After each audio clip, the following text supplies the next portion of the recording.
Boxing IQ. He's a very good fighter. He's strong guy. He is very compact. He is like a bull, you know.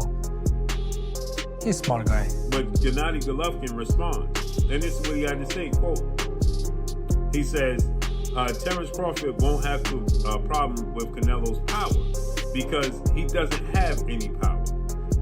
Could possibly be the end for him because Bud has what it takes. I'm not saying Bud will win, but I'm just saying he has what it takes. He's not afraid of Canelo. Gennady Golovkin makes a surprising forecast for the upcoming clash between Canelo Alvarez and Terence Crawford. Golovkin insists Crawford will not have issues with Canelo's strength, arguing that Canelo does not truly carry knockout level power, having shared the ring with him 3 times. Golovkin maintains Canelo has not evolved much through the years. He highlights Crawford's punching ability and adaptability, noting that every fight brings distinct challenges that require careful strategy and smart preparation. This is boxing. This is more interesting. Gennady, let me ask you this. You were there ringside. You saw Canelo. Did he look better than what he did in the second fight with you? Does he look like he's improving and getting better? I told you just, you know, every opponent gives you different. Every fight is different. Two fights I had, 2 fights with him. First fight and second fight is different, you know, just. So you think I don't feel like, you know, more power, more speed. No, Golovkin has shared 36 rounds with Canelo Alvarez, giving his perspective more authority than most. He argues that Canelo depends on flurries of combinations and eye-catching knockout attempts, rather than genuine power shots capable of breaking down a top-level opponent. For Golovkin, this is not speculation, but insight gained from direct combat. He has absorbed Canelo's strongest punches and remains certain they lack the natural force expected from a fighter so often feared for his strength. His point challenges the common belief that Canelo is a destructive puncher, instead portraying him as someone who relies more on rhythm and volume than pure knockout power. Golovkin weighs in as everybody's trying to gauge how this fight is going to play out. They anticipate this fight. They want to know how this fight is going to play out. And Gennady Golovkin gives his 2 cents. As his trainer, Abel has been on social media doing multiple interviews and stating that Terence Crawford is simply too small and he's going to lose, right? And Gennady Golovkin, as Abel Sanchez is saying that he's going to get knocked out, right? Because it's too much power. Well, Gennady Golovkin responds, and this is what he had to say, quote, he says, Terence Crawford won't have a problem with Canelo's power because he doesn't have any power. He said, I fought Canelo at 160 and at 68. And I can say he has fast punches, he has fast combinations, but I wouldn't say there were a lot of power there, or power punches, or knockout punches. You saw that. You saw this clean shots that I took, and he brought, and there were no results. End quote. So Gennady Golovkin is saying he hit me with clean shots. You saw him hit me with clean shots, and the results was I didn't go anywhere.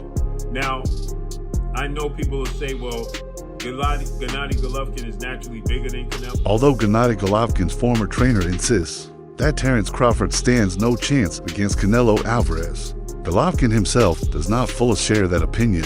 He acknowledges Crawford's sharp technical skills and calculated approach, which could create real difficulties for Canelo, turning the bout into a closer contest than many analysts originally predict. Many still see this as a one-sided beatdown in favor of Canelo Alvarez. Former Golovkin trainer Abel Sanchez, who's been very critical as of lately, and said that Canelo will just play with Terence Crawford, and by the second half, it'll just be like a sparring session. Sanchez said that Canelo will not only dictate the pace throughout the evening. If Triple G himself couldn't even hurt Canelo, then Crawford's chances are definitely not that great. Sanchez said, quote, Crawford is a great fighter, but that's why weight weight divisions exist. Neither Bivol could hurt him, nor could my fighter in 2 fights. Triple G's former trainer has also repeatedly emphasized that Crawford should have moved up in weight class a long time ago, and that his jump should have been more gradual and steady, and suggested that skipping divisions will definitely play a role in him potentially losing badly to Canelo Alvarez. Golovkin's trilogy with Canelo remains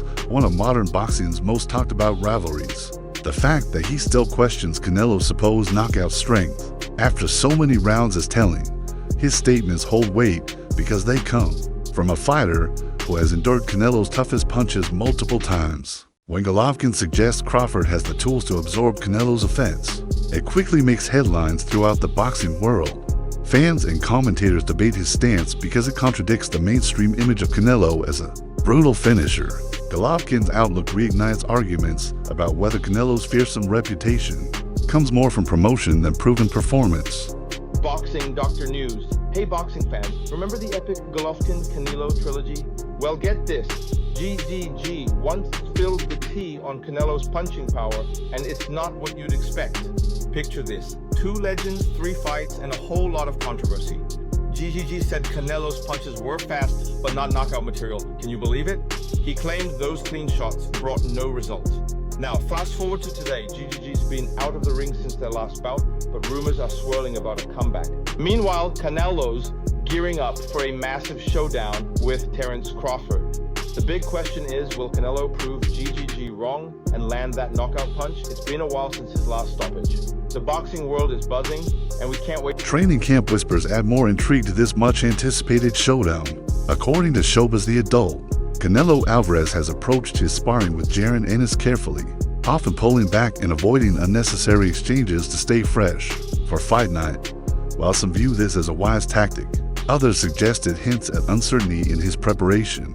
More sensational rumors claim that Canelo was knocked down in the 3rd round by Boots and visibly struggled with the younger fighters' speed and power, though unverified.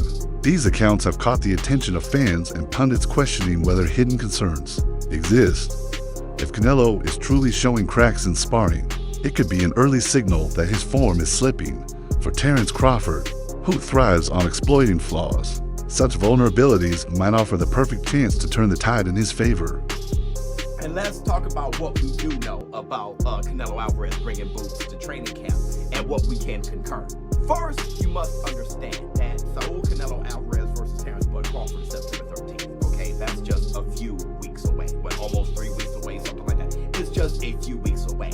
So to expect them to have hardcore sparring, like real sparring where they're fighting each other and they're really just going hard and sparring, pause, I don't really see that happening because you don't want a cut or anything, and you don't want anything to threaten the fight September 13th. Also, not only is Canelo Alvarez fighting soon, September 13th, but Boots Ennis, he has to fight against Lima come October. So you don't want Canelo Alvarez beating up on Boots either and cutting him or anything like that, cracking his eye or detached retina or anything like that. You don't want any incidents like that. So understand that they're probably sparring light to mid. They're definitely not going hard in there. Okay, pause. So we have to really put it aside that either one, I don't think Canelo will be beating the hell out of Boots or Boots beating the hell out of Canelo. But what I can see is if Boots is moving around and Canelo can't catch him, like let's say Boots is like pop, piecing him up with some light work and Canelo can't get to him, which, you know, that's kind of different than a real fight. In a real fight, you know, Canelo will be breaking you down and then you kind of get tired over time. But still, if they're working on cutting off the ring, if Canelo can't, and Boots is hitting him with, you know, piecing him up and moving and slipping and sliding, he just can't get to him, that'll be some value added and something to be concerned about, which is why I said it's over. Greg Hackett offers a wider perspective by framing the contest as a possible passing of the torch. He notes that Canelo was once regarded as boxing's premier pound-for-pound star, but emphasizes that no reign lasts indefinitely. Every great fighter eventually encounters the opponent who signals the decline of their era. Hackett believes Crawford could be that man. He highlights Crawford's technical mastery, discipline, and relentless drive as the key qualities that may spark a new era in boxing. To Hackett, this matchup goes far beyond championships and rankings. It is a battle about timing, legacy, and the shift to greatness. Canelo is the guy, right? But everybody know that shit gotta come to an end one day. Nothing is forever. And I'm not saying this is now. I'm not saying that. But Bud could possibly be the end for him because Bud has what it takes. I'm not saying Bud will win, but I'm just saying he has what it takes. He's not afraid of Canelo. You know what I'm saying? 2, he has the skills to be able to deal with Canelo. Does he have the power? I don't know, but he is a puncher. He's a puncher because his record says so. You know what I'm saying? Canelo is a puncher as well. So what I see is a great respect for each other, but after 4 rounds, I see a war breaking out. And whoever can stand it, meaning whoever can take that shit that's coming their way, that's who wins the fight. You know? Man, I don't know if Bud wants that. I don't know if Bud wants a war with that dude. Yeah, but granted, he got a granted ass chin. But you saying he's a puncher because his record says so. So you gotta assume that you making the assumption that he can crack. Because Errol said he can crack. That's what Errol came out. Errol, I think, said he thought, was getting Canelo. I don't know whether that's, him trying to pay him back for saying that, for what Terence said about him. This other fight, man, I got it into the title, man. And I appreciate you letting me pick your brain, man. Because I'm going to steal your prediction. And then I'm going to give you credit for it at the same time, dog. I ain't going to be like everybody else. I'm going to steal your shit and give you credit for it at the same time, dog. Devin, I'm starting to think, man, maybe Devin Haney's a little underrated going into this Brian Norman fight. Like, I've had my own personal issues with the dude and his pops, but that shit aside, the dude knows what he's doing in the boxing ring. He's been in there with a bunch of fights. He's a championship world-class. John Ryder provides direct insight from his own sparring with Canelo. He recalls completing 12 tough rounds in a demanding and competitive session, proving the Mexican star's endurance and commitment. Ryder describes Canelo as steady, durable, and difficult to wear down over extended exchanges, which explains why he has stayed at the elite level for so long. His testimony balances the conversation by showing that, while some argue Canelo's power is overstated, his all-around ability, conditioning, and experience continue to make him a dangerous test for anyone who steps into the ring. Fight for him, waiting for a big fight, and giving him, he had his hands full with you, and obviously there was triumph for you there, not just going the distance, but going the distance with severe injury as well, right? Of course, yeah, and I think that I want to be a trainer where I can go to people, look, I don't want to tell them things and they go, right, well, listen to him because he's been there, he's done it himself. Do you know what I mean? I don't want to be telling them to run through walls and not having done it myself. Like, if you need to bite down and push through because you still got a shot in this game, then do it. And listen, I've stood there toe to toe with one of the greatest pound fighters out there, nose broken in the second and pushed him to the 12th and final round. But I know I can call on that in the future with fighters I train and just say, look, now you've got to dig deep, now you've got to pull through, and it's going to hurt today, but tomorrow's. While Jaron Ennis gained attention for sparring with Canelo, he has also faced skepticism. Certain critics accuse him of taking it easy on Canelo, or even sparring for financial benefit rather than pushing himself fully. These claims create doubt about the legitimacy of what truly happens inside closed training camps. Such questions carry weight because sparring stories often reach the public and influence how prepared a fighter appears. If Ennis really eased off, it could give fans and analysts the wrong impression. Yet, if he truly exposed flaws, Crawford's team could gain crucial information. Pathetic. Purely pathetic. Terence Crawford's team inflicting race in this situation in reference to Jerome Bruce Ennis training and sparring with Canelo Alvarez, Mexican superstar, Latino superstar, the 4th world champion, super middleweight undisputed, because Jerome Bruce Ennis, a brother, is training with Canelo Alvarez and he's a sellout to his people? Really? This what Terence Crawford's team had to say in reference to Jerome Bruce Ennis, the former unified champion of the welterweight division, training and sparring with Canelo Alvarez. He sold out. That's all I can say. He sold out now. It's pathetic, man. Because he's a sellout because he's training with Canelo. Hey, yo, Birdie the boxer and people that and Terence Crawford's members that feel this way. Do y'all feel the same way about Isaú? Yeah, the Latino trainer, the Guatemalan trainer that been training Terence Crawford since 14 years old. That's how y'all look at him? Y'all look at him like he's a sellout? Is he a sellout to Latinos because he trains Terence Crawford? Yo, for real, I never heard that in the sport of boxing, where Latino trains with a black fighter and he's a sellout to Latinos. I never seen it. Why is this self-victimhood, this ingrained hate that some blacks have for Latinos? Gareth A. Davies and Duke McKenzie underline the significance of this bout in today's boxing world. Too often, star fighters avoid high-risk opponents, but Canelo versus Crawford breaks that pattern. This contest unites two of the sport's most skilled talents in a showdown long demanded by fans. For Davies and McKenzie, it is not just another date on the boxing schedule, but a landmark event where greatness is tested against greatness. They emphasize that such moments are rare, chances to witness history unfolding and legacies being cemented in real time. Great, marvelous Marvin Hagler became a friend in life and was an amazing man. An amazing character. I've likened this fight to those two when they met, with one going up in weight, quite a big step. I mentioned it to the two guys when I saw them in Riyadh last week as well. First of all, I was backing Terence Crawford to win this on points, with his skill to pay the bills and his speed and his timing and his spitefulness and the fact that he's raising his game. When we see here as well, by the way, the pushing and shoving in New York in the earlier press conference, I think he's poked the bear a little bit. Yeah. And I think Canelo's very dangerous. And I think Canelo might win this. My money's on Crawford. My money's clearly on Crawford. I mean, there's so many different ways of looking at this fight, but I really believe... You like it? It's the best fight in world boxing, bar none, at any weight division. Because of the stylistic matchup, because of the raising levels, and because of the weight differential. Yeah, and because we're looking at two of the best undisputed modern day boxers that have ever lived. In my opinion, modern day boxers that have lived.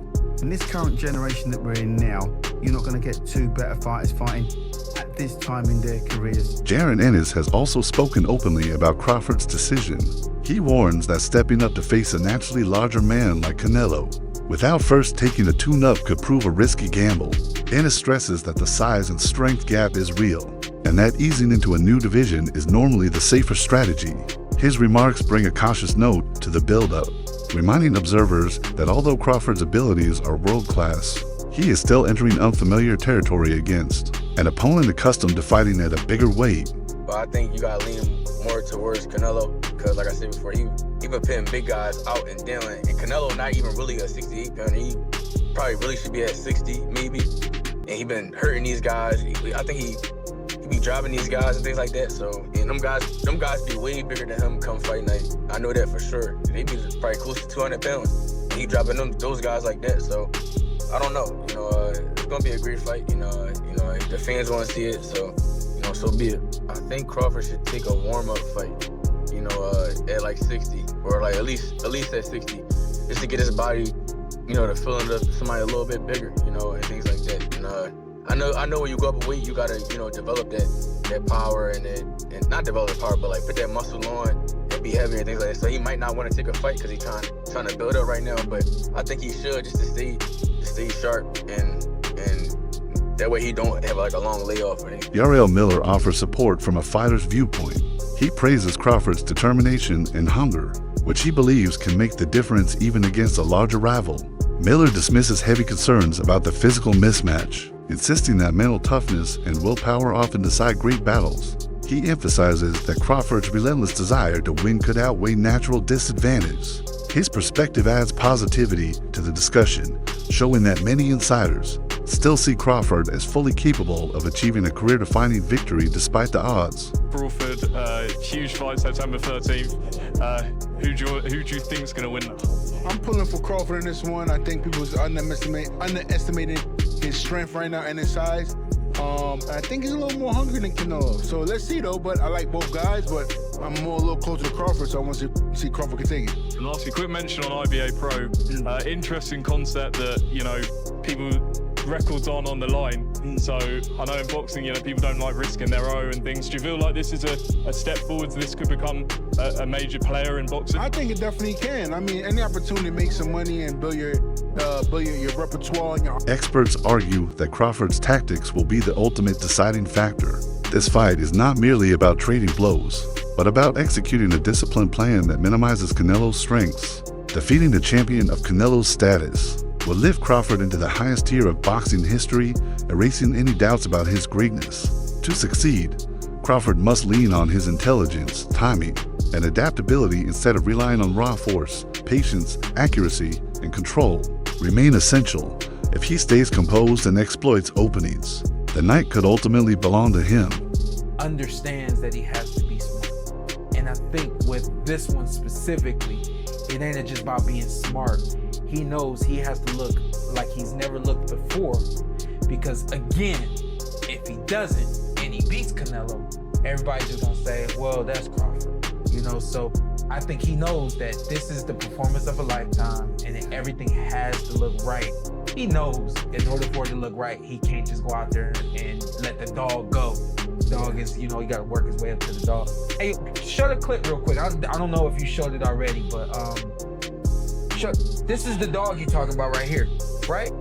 And so I pulled this clip right here. I seen it on social media this morning. Don't do that. That's what I'm saying. And I pulled this clip, right? But this is Terence. That's who he is. He's not gonna swing on Canelo. He already know that part of the game.